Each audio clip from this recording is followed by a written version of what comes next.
welcome to slideshow number 3. Big Dave's summer travels through Latin America this time. So some of the slides, I've been to Latin America a lot, so it's kind of my area that I specialize in geography. It's one of the areas I enjoy the most in the world. Some of these slides are a little older though, here of Argentina. I did my master's thesis in Argentina. I spent a month down there, which was really great. So this is Buenos Aires, right? The city of good air, correct? Has a lot of American influence and a lot of European influence. The European influence I see here are the big wide streets, kind of like the Champs-Élysées, right, off the Arc de Triomphe. Okay, a lot of American influence. You see the Pepsi sign up there. This is a plaza right here, and I remember having a steak about an inch thick and a foot in diameter, a potato, a salad, and a beer for like $4. Okay, this is the downtown area, which is a lot more upscale. They've locked off the street to automobile traffic, lots of upscale boutiques and restaurants. It's called Florida Avenue, Florida Avenue.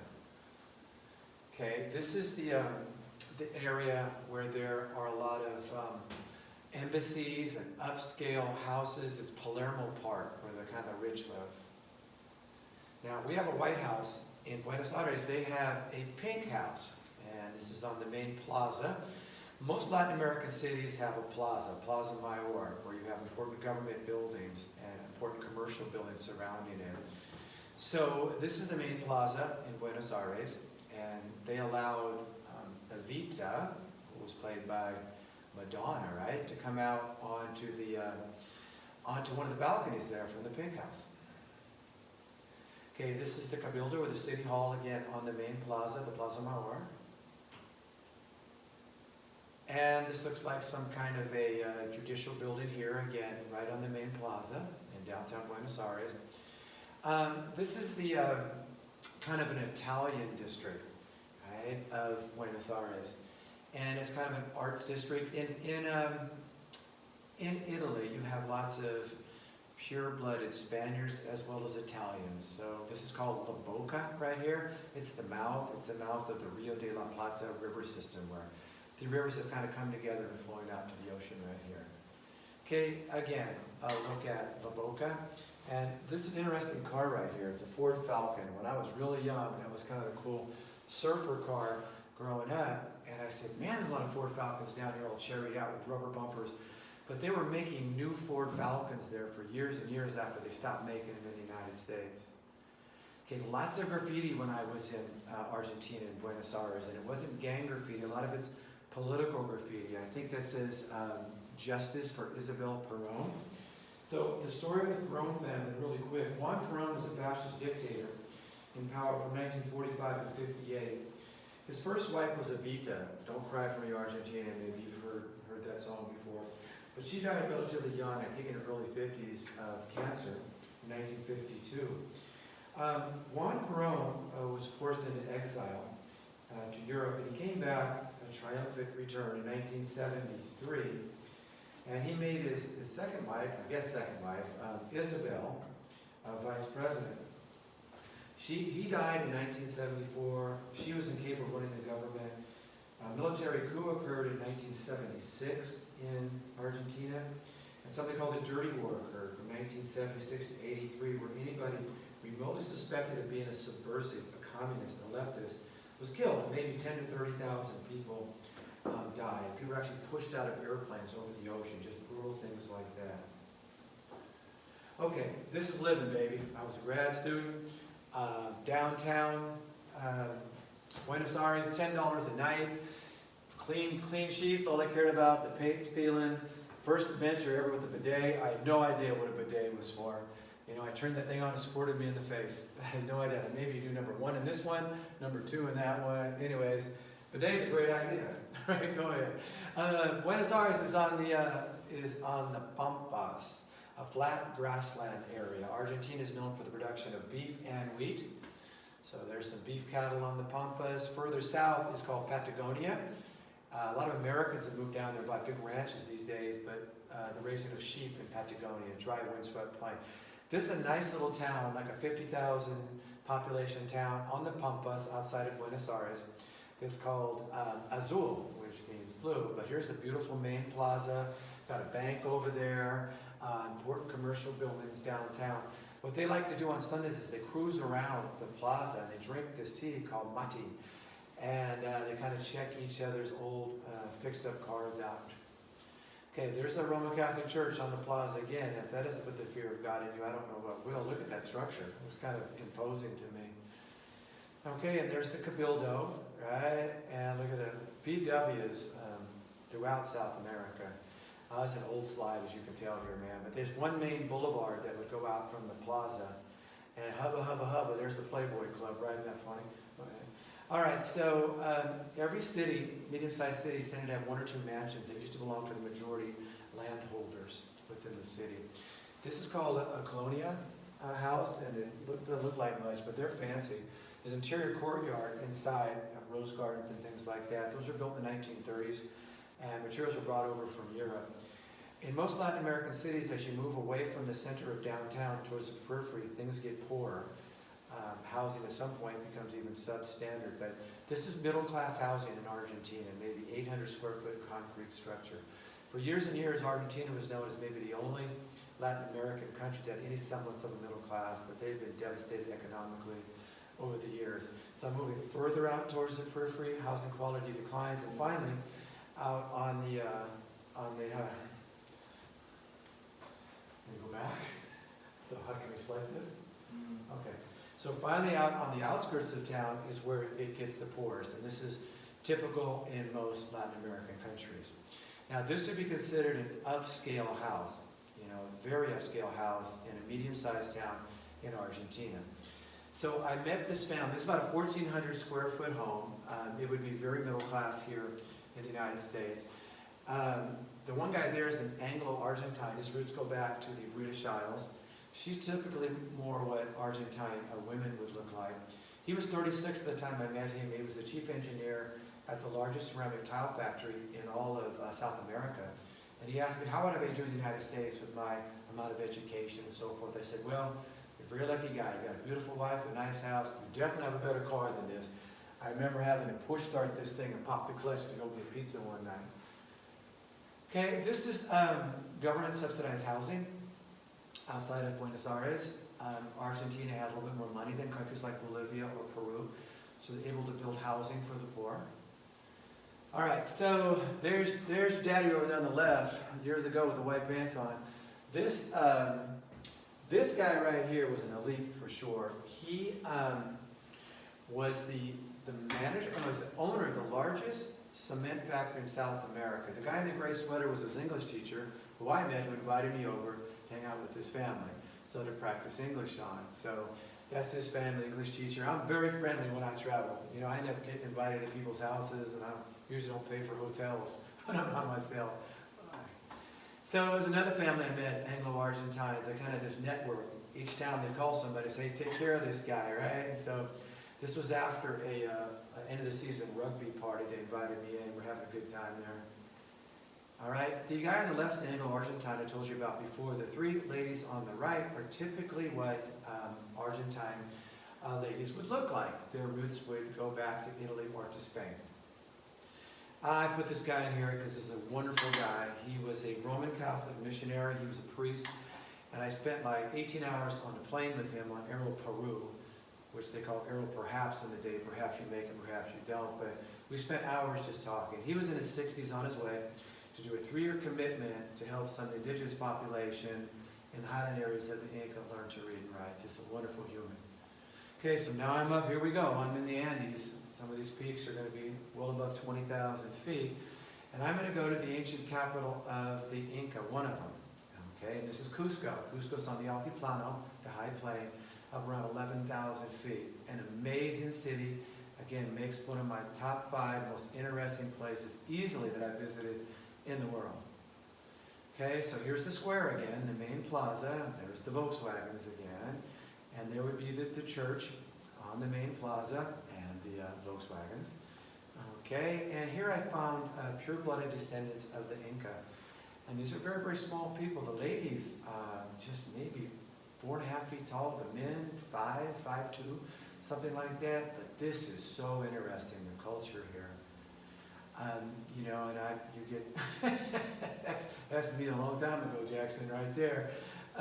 So if you're an American, you're rich, so they try to sell you stuff, and you are rich compared to many people in Bolivia. This is one of the main like little markets. I remember buying alpaca, sorry about that, alpaca skin rugs, just like for $30. I mean, just like nothing.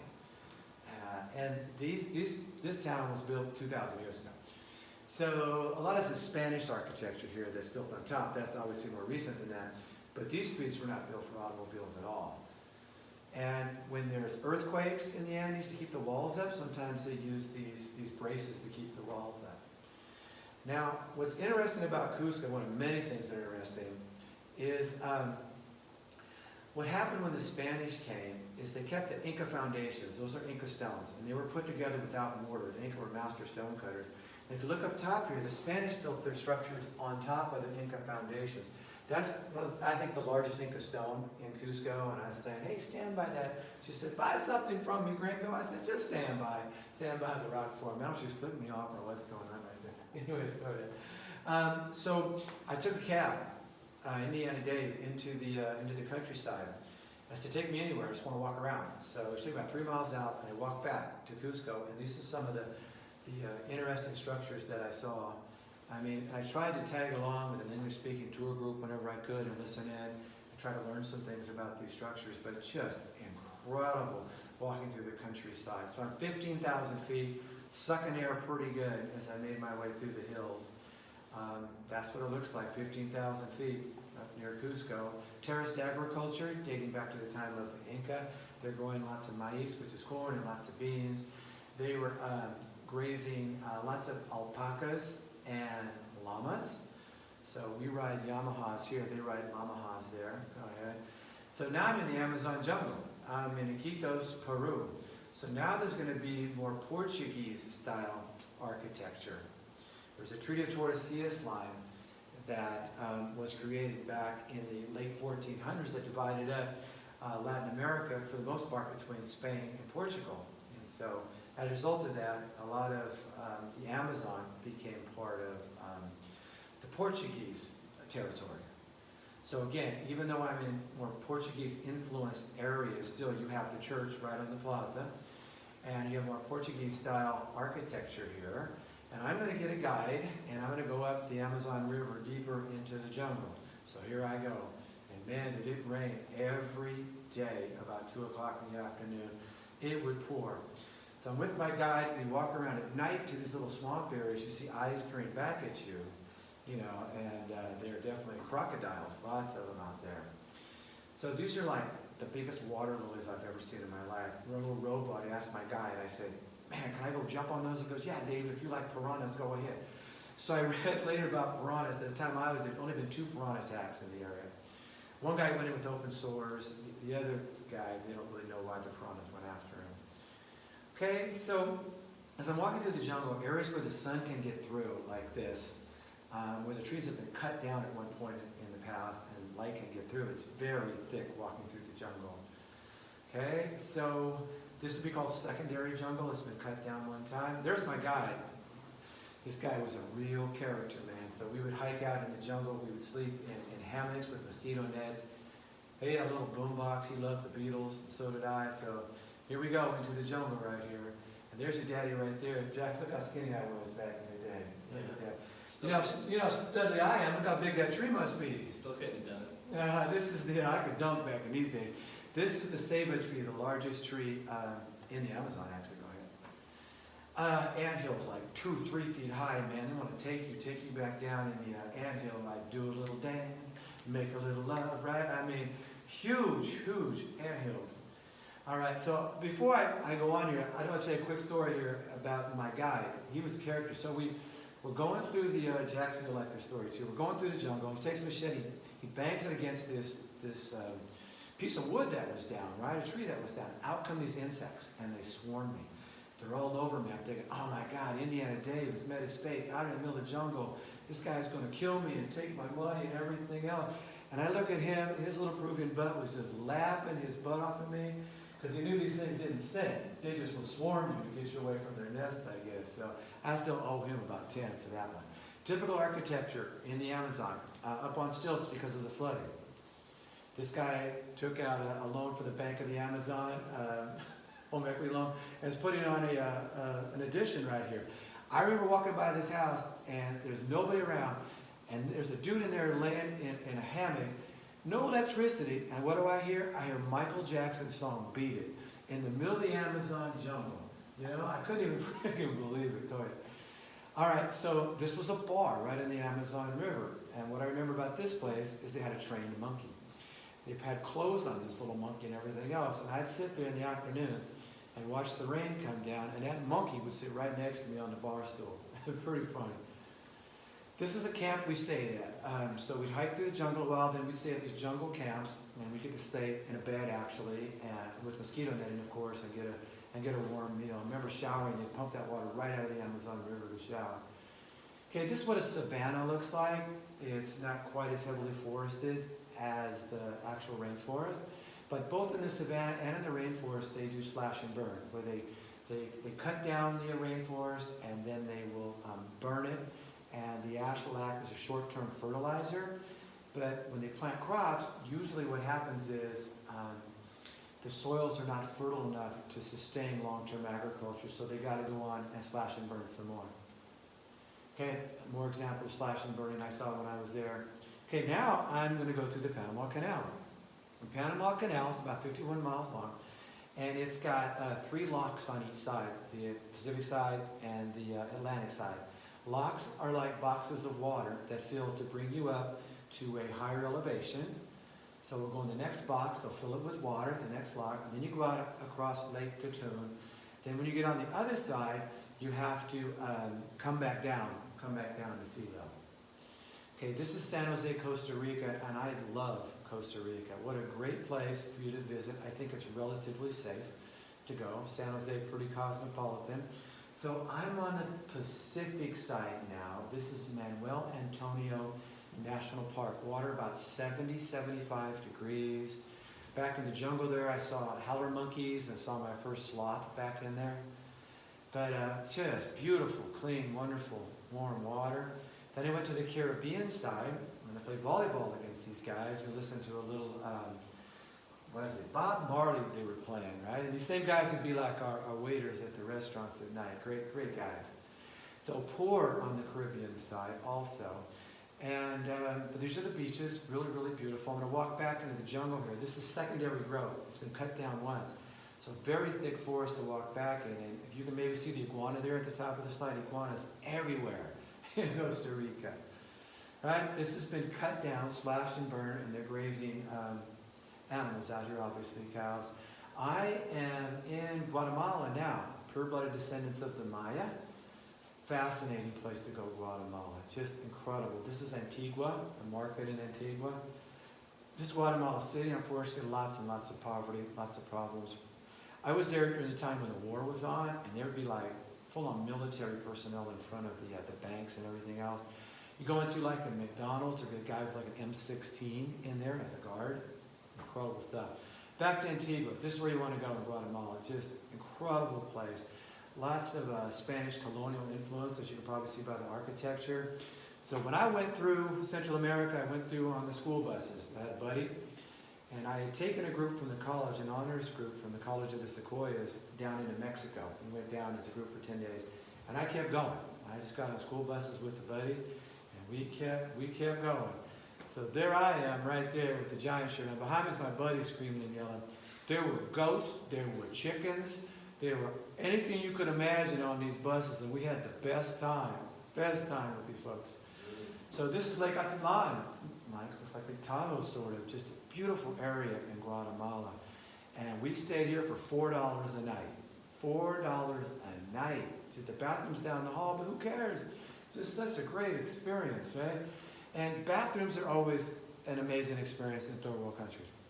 So my buddy, we're in a nice restaurant in Lake Atitlan, and he says, you got to go see this toilet.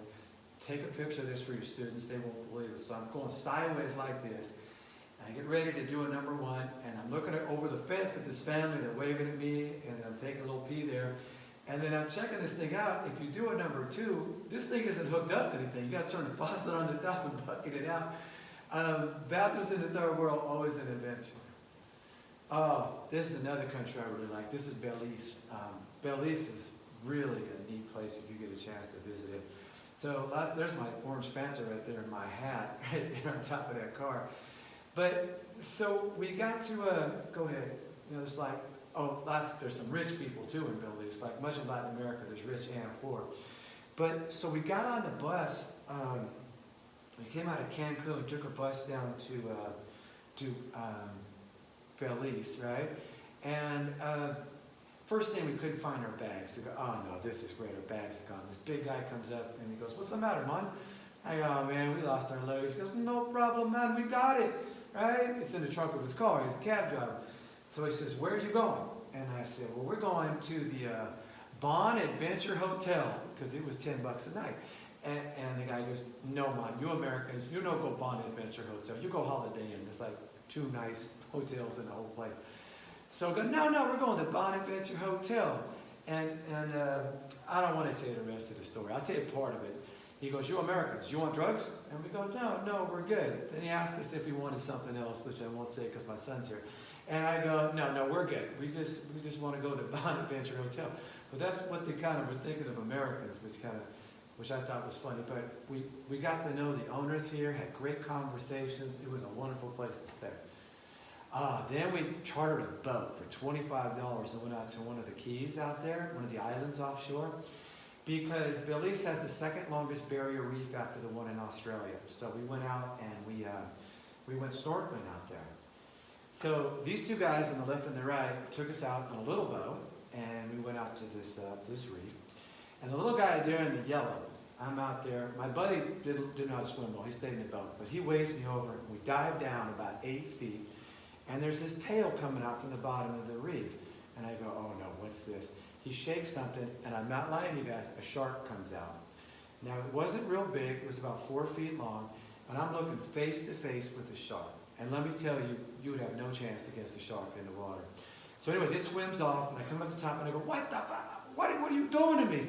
He goes, man, it no be no worry. He go, it be nurse shark no bother you. And I go, how the heck am I supposed to know that? Man, I'm pooping my pants out there in the water with the shark. But we got some conch shells, we brought them back. Their mom right there breaded the meat inside. That was a world-class day for me. Okay, now I'm on the Yucatan Peninsula. So limestone flat plain, vegetated in some areas heavily like this.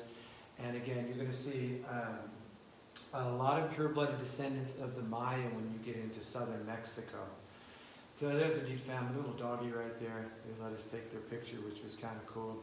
So we're getting close to Cancun, and this is some beautiful water. Some of you have probably been to Cancun. I've never seen so many drunk 16-year-olds in all my life, but you know, it's a beautiful, beautiful area.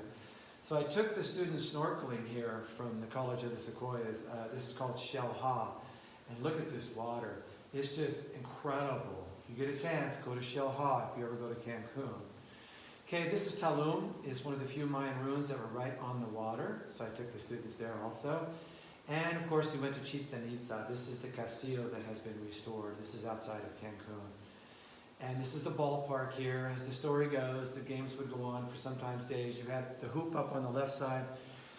You had to get the ball up through the hoop, and as the story goes, the losing team was sacrificed to the gods, so you played pretty hard. This is Coba. This is a less restored castillo up in the jungle. Another neat place to visit. I'm in the Valley of Mexico now, the Plateau of Mexico. This is Popocatépetl, Popocatépetl, Popo. Jackson, help me. I'm going to call it Popo, but it's a big volcano more than 19,000 feet high. And this is what it looks like, up 7,000 feet, the Valley of Mexico, near Mexico City. So, oh, Jackson, look at this. So, I'm with the students, and I was younger then, a little crazier, so I had some beer, admittedly, and I said, watch this. So I gave this beer to this I guess it's a jackass, right? And just downed that thing. So I said, the kids were loving it. Gave him another beer. Boom, boom, boom, boom, boom. There it went down. Another one, like 4 or 5 of these things. Finally, I said, I gotta save one for myself. Right? Anyways, go ahead. Fun stuff. This is Mexico City, 20 million people plus, lots of Volkswagens, a lot of, as you guys, some of you have been there probably, the taxis tend to be VWs, and they take out the front passenger seat and you sit in the back. But lots of industry, therefore lots of pollution. One of the more polluted cities I've visited in my life. I grew up in the LA area. It was used to air quality issues, but not like this. This was rough. The wintertime's the worst. So this is the Zocalo, the main plaza, and there's the church on the plaza. And that's the National Palace inside. It's an incredible mural by Diego Rivera. And they're excavating out the Zocalo, because right underneath it was Tenochtitlan, the ancient capital of the Inca. So this guy's selling tacos for like 5 cents. I was a little nervous to do things like that.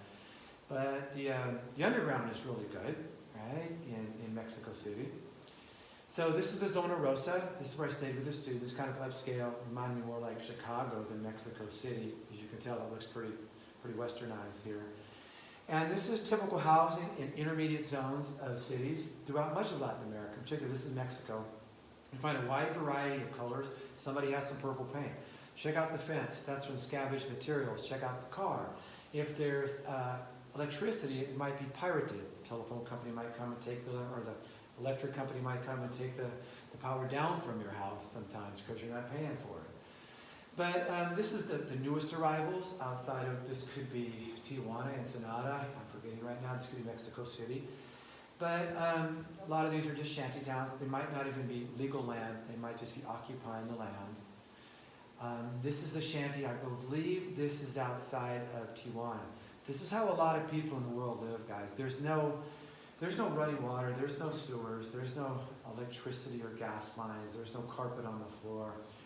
So a lot of new arrivals to the city end up on the periphery, on the edge of town, in substandard housing like this. A great place to go in Mexico City is the Museum of Anthropology. Remarkable. I'm not really into this stuff, but I've been to a bullfight before just to check it out. This is a great place. Teotihuacan. This is 30 miles outside of Mexico City. I've been here 3 times. I took students here one time. That's the Pyramid of the Moon. Go ahead. That's the Pyramid of the Sun on the left. It's called the Avenue of the Dead. This is built by the Teotihuacanos, who were in the Valley of Mexico, I believe it's about 500 to 700. And then came the Toltecs, and finally the Aztecs were kind of late arrivals to the area around 1250, maybe 1100 to 1250. I've seen different reports now. But these pyramids are magnificent. It's like being in Egypt or something. And it's right outside of Mexico City. That's a long time ago, guys. I don't wear shorts like that anymore, but I was rocking them. Right? Jackson, look at his short shorts. Do you like that? Those are nice. Yeah, those are sweet. Look at the suntan working right Got there. Nikes on. Oh, it has some Nikes on, yeah. I'm looking at the drainage system right there. In 500 AD, they had a great drainage system working. I got to remove that slide. Go ahead. All right, so I am in Manzanillo now. There are some great resorts along the Pacific side in Mexico. I love Mexico. Go ahead. Where am I now? This is Baja. You can rent one of these cabanas and get Coronas for $1 a day. I used to drive way down into Baja sometimes. This is near Loreto, about 3/4 of the way down. And I believe these are the beaches more like maybe Ensenada now, getting closer to the border. This is kind of the working class downtown of Ensenada. And the cruise ships come into Ensenada, some of you might know, and fishing is an important industry. It's a port for the exportation of agricultural products out of the Mexicali Valley. And I'm getting closer to the border now. This is Playas de Tijuana. So this is where you get on the toll road down to Ensenada. And finally, this is the border. And the right side is Mexico, and the left side is the USA. Okay, so why don't we stop this slideshow here? Hope you guys enjoyed it.